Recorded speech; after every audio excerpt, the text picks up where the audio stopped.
The epic final, Novak Djokovic, Carlos Alcaraz. We saw it in Wimbledon and we're going to get it at the US Open. He's going to be able to handle a situation in a Grand Slam final against Djokovic because he's beaten him in one. I'm going for Carlos Alcaraz. The main man, the number 24, Novak Djokovic. US Open time, baby! Let's go! Gauff could be our US Open champion. 3-set final in which Iga wins. Near on near impossible that Djokovic doesn't make the final. Novak Djokovic claiming his 24th Grand Slam title on the women's side. Going for Ostapenko. No surprise here. I think that Novak Djokovic will win this year's US Open, and Coco Gauff is going to be the American that wins it on the women's side. That Novak Djokovic will win this Grand Slam, beating Alcaraz in the final. I believe that Sabalenka is going to ace up this Grand Slam. Sabalenka and Djokovic take it. Novak Djokovic will have as many Grand Slams as there are hours in the day. Ons Jabeur is going to do it. I really believe, I think Ons has learned from her mistakes. Novak Djokovic is going to win the US Open. Aryna Sabalenka is winning her second Grand Slam. Carlos Alcaraz is going back-to-back. He's going to defend his US Open title. Coco Gauff on home soil is taking home the cake. Gauff will win.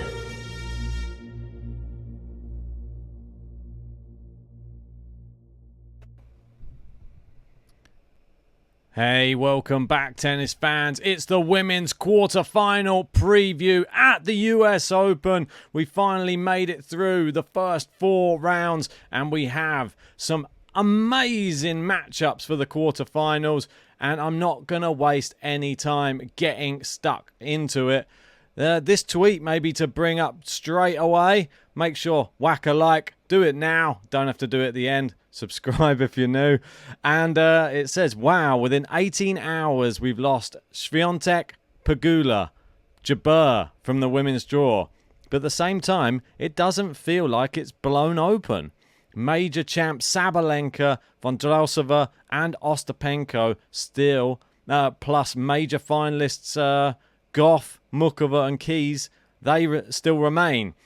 Yeah, most definitely, these are still really, really good competitors. Despite losing some top ones, we've still got some amazing ones left.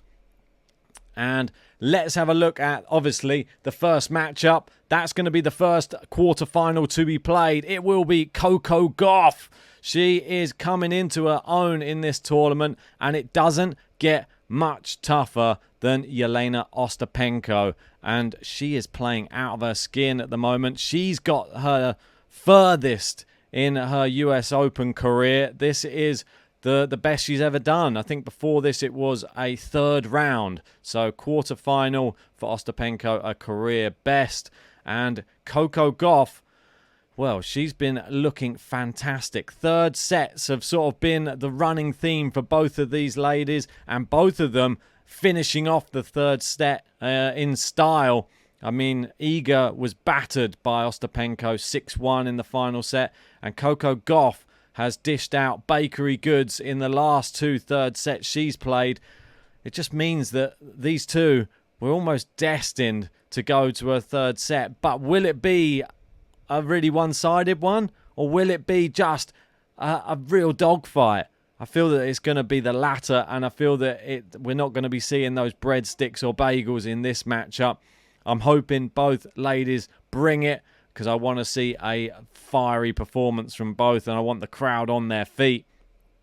And we've been through that tweet. This one was about Coco Gauff talking about her dad watching her US Open matches, saying, my dad isn't in the box anymore because he gets too nervous. He's somewhere in one of the suites, and he's been apparently doing laps around the stadium. I don't know if he can hear me right now, but I felt his good energy, which is, I can only imagine how nervous he must be feeling watching. It's probably enough to make you bite all your nails off, pull your hair out, and probably have some small heart attacks in the stands. I don't know what it must be like. It's probably bad playing. They always say it's worse watching, though, don't they?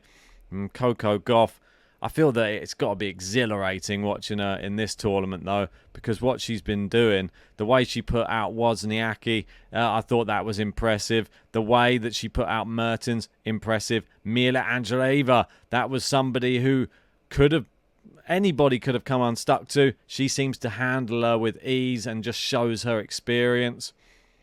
I've really got a good feeling about Coco Gauff in this tournament. I thought it coming in. I'm sure a lot of people were feeling the same way after the wins in Washington and in Cincinnati. And she's finally embracing the crowd. She's not allowing the nerves to get to her as she has in the past. And the third set seems to be something that she's really embracing now. I love it. But Ostapenko, you could say it's exactly the same for her. It's the sort of the opposite. I don't know if the crowd are really on her side, but I don't think it even really matters. Because when she's playing and hitting big, no one comes close. And I mean no one.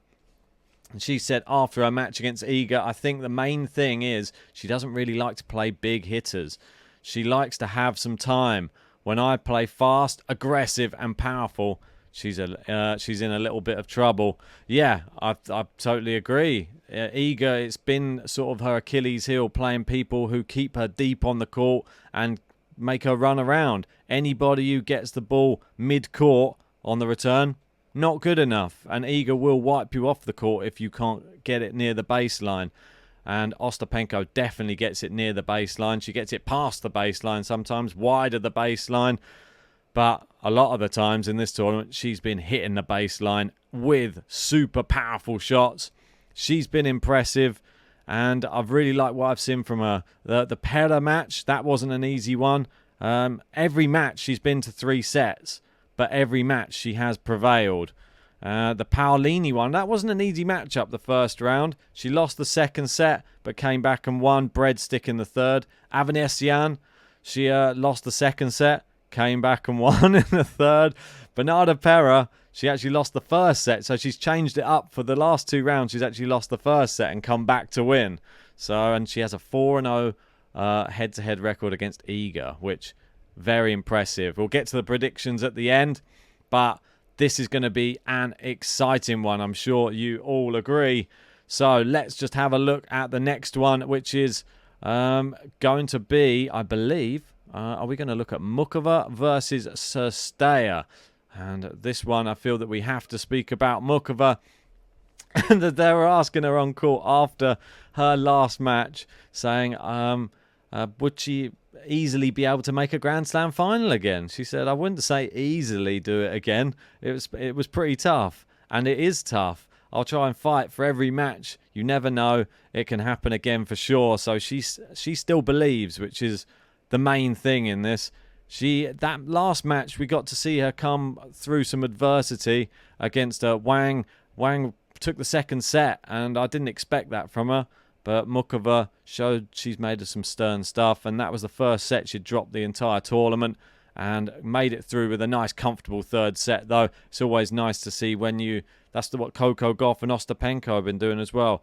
When you lose a set, you come back and you actually exert your dominance on your opponent. And Muchova is like a mainstayer in the deep parts of big tournaments at the moment. And I think that she's going to be there as long as she stays fit for many tournaments to come as well.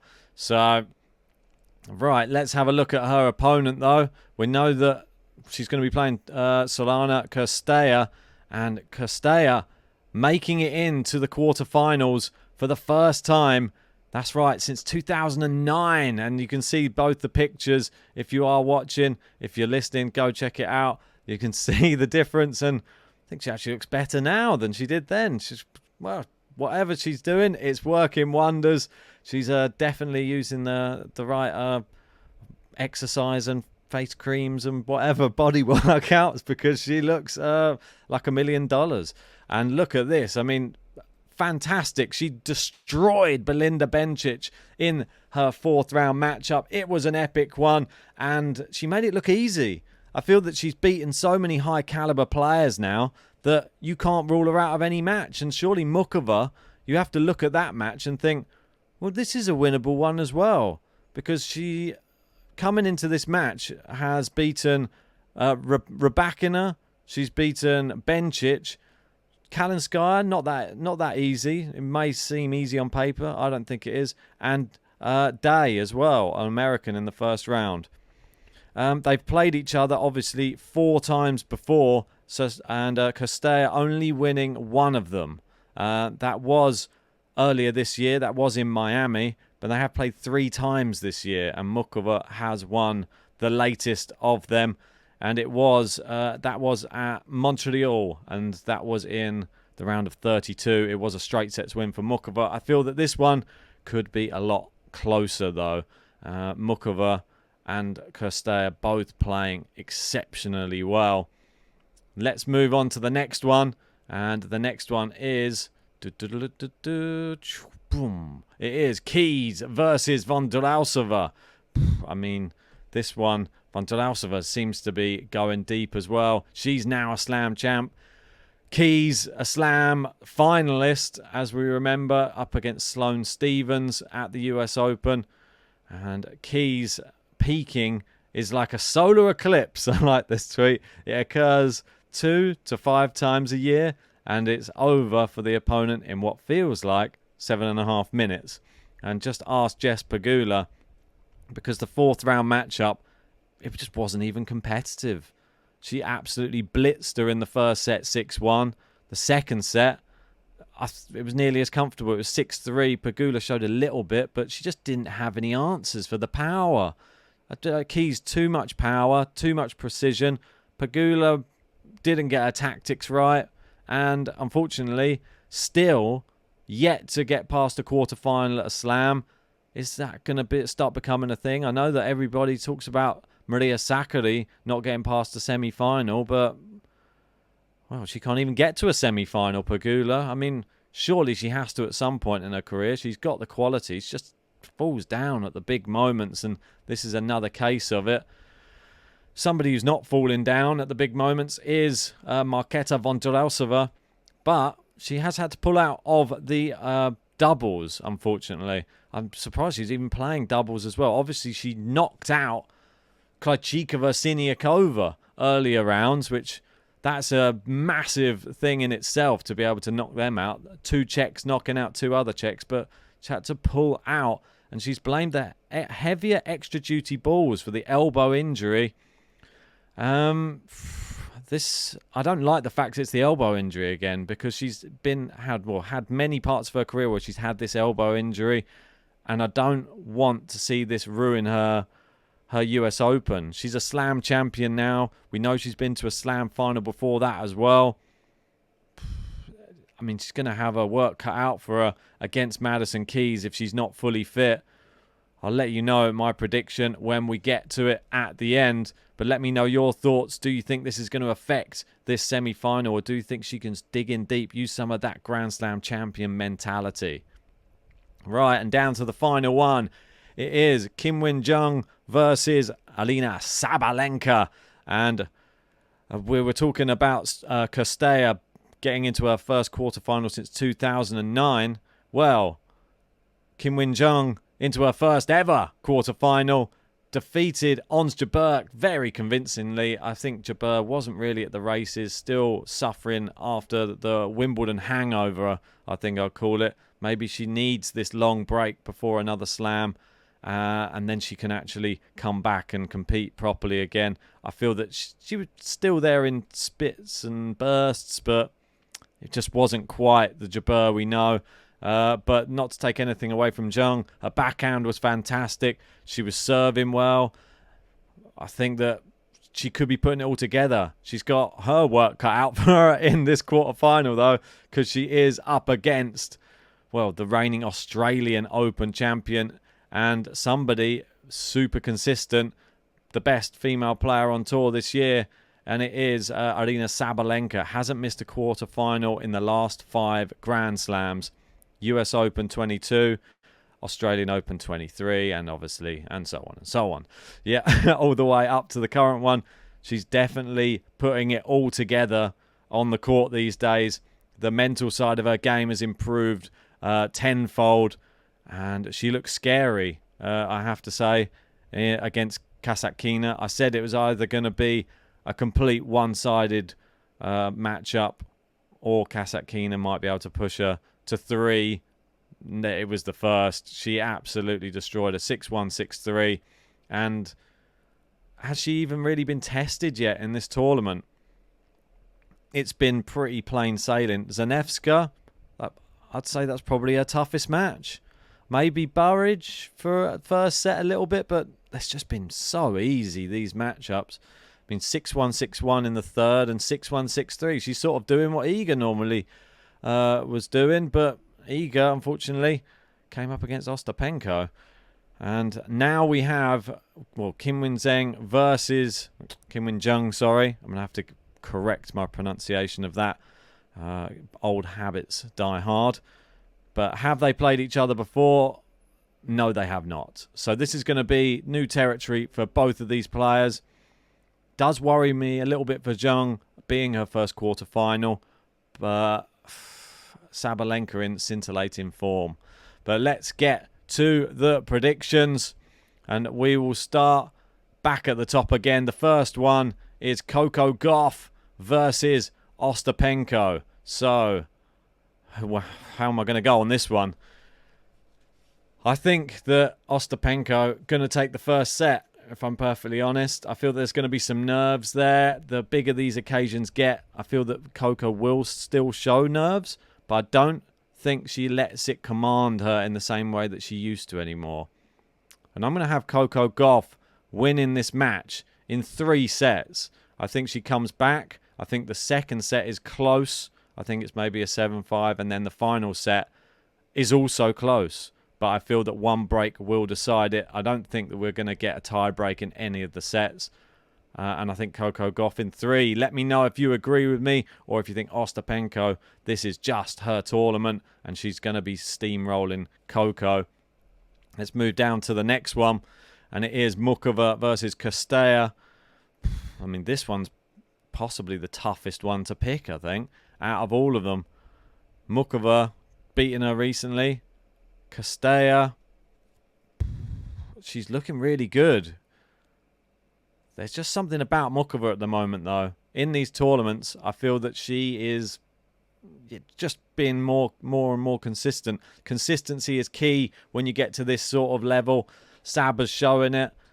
I think Muchova's going to show it here. I don't think it's going to be... I think it's going to be straight sets Muchova. Again, I don't think Cirstea is going to be able to keep up with her. And I feel that the class is going to show through. But it's been a good tournament for Cirstea anyway. Moving to the top one, here we go. Keys versus Vondrousova. I feel that the injury is going to play a factor, and I feel that Madison Keys is probably going to win this one, and I'm going to go in straight sets. I don't think Vondrousova is going to be fully fit, and that's the reason that I'm going to have her lose in this one. I might be wrong. It might just been icing the elbow for just precaution, but it does worry me, so that's my reason for picking Keys. And then finally, to the last but not least, we have Sabalenka versus Zheng. And I think Zheng's going to give a good account of herself. And I think we're going to see 2 close sets, but Sabalenka taking it. But let me know your thoughts in the comments section below. And if you haven't already, smash that like button, subscribe if you're new, and join us for all the quarterfinals. They cannot be missed. Let's go.